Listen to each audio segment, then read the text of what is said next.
పునీత అనామ సంస్థ జ్ఞానవాణి ప్రేక్షకులకు శుభోదయం. ఈనాడు మన ధ్యానాంశం క్రీస్తు సకల మానవులకు రక్షకుడు అని ప్రకటించబడటం. అదేనండి, క్రీస్తు సాక్షాత్కార మహోత్సవమును కొనియాడటం. సాక్షాత్కారం అనగా ఎరుకపరచుట లేదా తెలియపరచుట అని అర్థం. తండ్రి దేవుడు తన కుమారుడైన క్రీస్తుని లోకరక్షకుడు అని మనకు ఎరుకపరిచాడు. ప్రభువు తేజోమయుడని, అతని వెలుగు మన జీవితాలపై ప్రసరించినప్పుడు మాత్రమే మనం పాప చీకటి నుండి విముక్తులమై పుణ్య మార్గంలో నడుస్తూ ఆయనను చేరుకోగలమని విశదమవుతుంది. గతమున దేవుడు గోప్యంగా ఉంచిన ఈ రక్షణ ప్రణాళికను దేవుడు క్రీస్తు ద్వారా మనకు విశదపరిచారు. మరి ఈ రక్షణ ప్రణాళిక దేవుడు తన ఆత్మ ద్వారా పవిత్రులకు, అపోస్తులకు, ప్రవక్తలకు తెలియపరిచారు. అందరూ అనగా యూదులు మరియు అన్యులు కూడా రక్షింపబడాలన్నది ఈ రక్షణ ప్రణాళిక యొక్క అర్థం. అయితే దేవుని రక్షణ ప్రణాళిక పరిపూర్ణం అయ్యేది ఎప్పుడు అని యెషయా ప్రవక్త 60వ అధ్యాయం 1 నుండి 6వ వచనంలో చాలా విశదంగా ప్రకటించబడింది. సియోను నగరము పునర్నిర్మించబడుతుంది. యావే దివ్యకాంతి సియోను నందు ప్రకాశిస్తుంది. చీకటిని వెలుగు లోబరుచుకుంటుంది. ఇక పొద్దు పొడవడం, పొద్దు కూకడంతో పని లేదు. ప్రపంచ జాతులు సియోను పునర్నిర్మితాన్ని గావిస్తున్నాయి. ఇక యూదులు మాత్రమే కాక అందరూ దేవుని బిడ్డలగుదురు. ఇది రక్షణ ప్రణాళిక.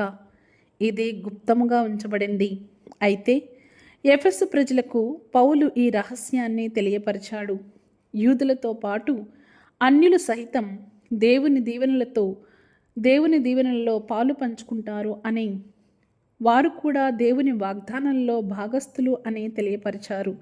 అయితే ఈ వాగ్దానం నెరవేరిన మహాసందర్భం తూర్పు దేశపు జ్ఞానులు యేసుని దర్శించడం. ఆయనను దర్శించి ఆయనకు సాష్టాంగపడి ఆరాధించి, దేవుడు అందరివాడు, అందరినీ తన స్వంతంగా అక్కున చేర్చుకునేవాడు అని ప్రజలందరికీ తెలియపరచటం. అయితే ఈ పండుగను క్రీస్తు సాక్షాత్కార మహోత్సవమును లేదా ముగ్గురు రాజుల పండుగ అని కూడా మనం వాడుకలో చెప్పుకుంటూ ఉన్నాం. అయితే ఆ ముగ్గురు రాజుల పేర్లు కస్పారు, మెల్కియోరు, బల్తజారుగా ప్రకటించబడింది. మరి వాటికి అర్థం తెలుసుకుందామా? కస్పారు అంటే కోశాధికారి అని అర్థం. మెల్కియోరు అంటే వెలుగురాజు అని అర్థం. బల్తజారు అంటే దేవుడు రక్షించెను అని అర్థం. మరి నక్షత్రం వీరి మార్గచూపరిగా ఉండి ఈ ముగ్గురు రాజులు కూడా బంగారము, ధూపము, సుగంధ ద్రవ్యాలను కానుకలుగా క్రీస్తుకు సమర్పించారు. అయితే ప్రజలారా, ఒక్కసారి ధ్యానించవలసినటువంటి విషయం ఏంటంటే, ముగ్గురు రాజులు యేసుకు కానుకలు అర్పించారు. మరి మనం ఏ విధంగా ప్రభువుకు కానుకలు అర్పించుకోవాలి? ఈనాటి సమాజంలో చూసినట్లయితే ముఖ్యంగా నాకు తోచినట్టుగా 4 అంశాలుగా 4 రకాల కానుకలను మనం దేవునికి సమర్పించుకోవచ్చు. అది మొదటిది దేవునితో స్నేహ సహవాసం అనే కానుక. మనలను విమోచించేందుకు, మనలను తన స్నేహితులుగా పిలుచడానికే దేవుని కుమారుడు మనలో ఒకరిగా మారాడన్నదే క్రీస్తు జయంతి. ఆ క్రీస్తు జయంతి ప్రధాన సందేశం. దేవుడు మన స్నేహబంధాన్ని హృదయపూర్వకంగా ప్రేమ, భక్తి రూపంలో కోరుతున్నాడు.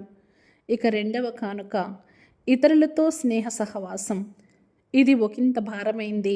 ఎందుకంటే ఇది ఇతరుల పట్ల విశాల దృక్పథాన్ని, కష్టసాధ్యాన్ని మన నుండి రాబట్టుతుంది.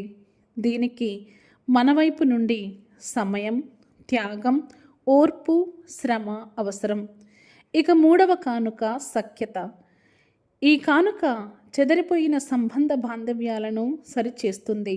దీనికి నిజాయితీ, అనుకువ, అవగాహన, క్షమ, సహనం, అంగీకారం ఎంతో అవసరం. ఈ కాలంలోనే ఈ క్రిస్మస్ కాలంలోనే కాకుండా ఇంకా అన్ని కాలాలలో కూడా మనం ఇవ్వగలిగే 4వ కానుక శాంతి.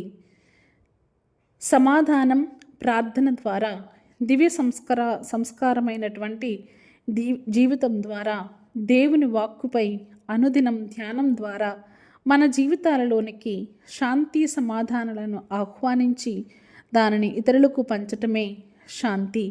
అయితే ప్రియ సహోదరులారా, ఈ కానుకలు లోకం దృష్టిలో అంత విలువైనవి కాకపోవచ్చు, లోకం దృష్టిలో అంత గొప్పవి కూడా కాకపోవచ్చు.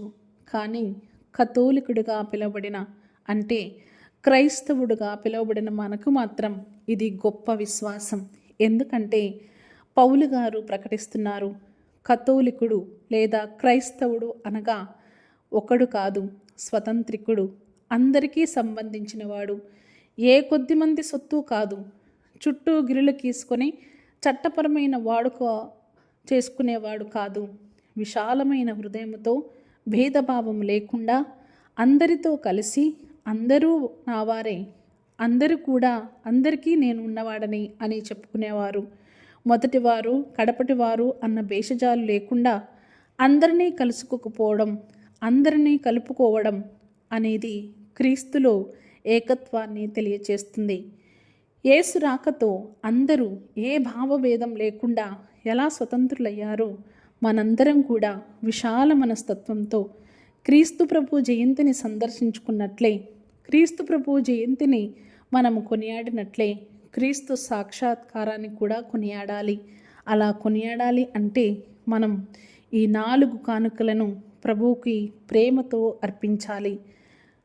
3 జ్ఞానులు బాలయేసుకు బంగారు, సాంబ్రాణి, పరిమళం కానుకగా అర్పించినట్లే తనను తాను అర్పించుకున్న విధంగా మనం కూడా దేవునితో సహవాసం, ఇతరులతో స్నేహం, సఖ్యత, శాంతి సమాధానాలు పంచుకొని క్రీస్తులో ఒకరిగా జీవించడానికి ఉన్నంతలో సాధ్యమైనంతలో మనం కూడా క్రీస్తు ప్రభుని సాక్షులుగా జీవించడానికి ప్రయత్నించుదాం.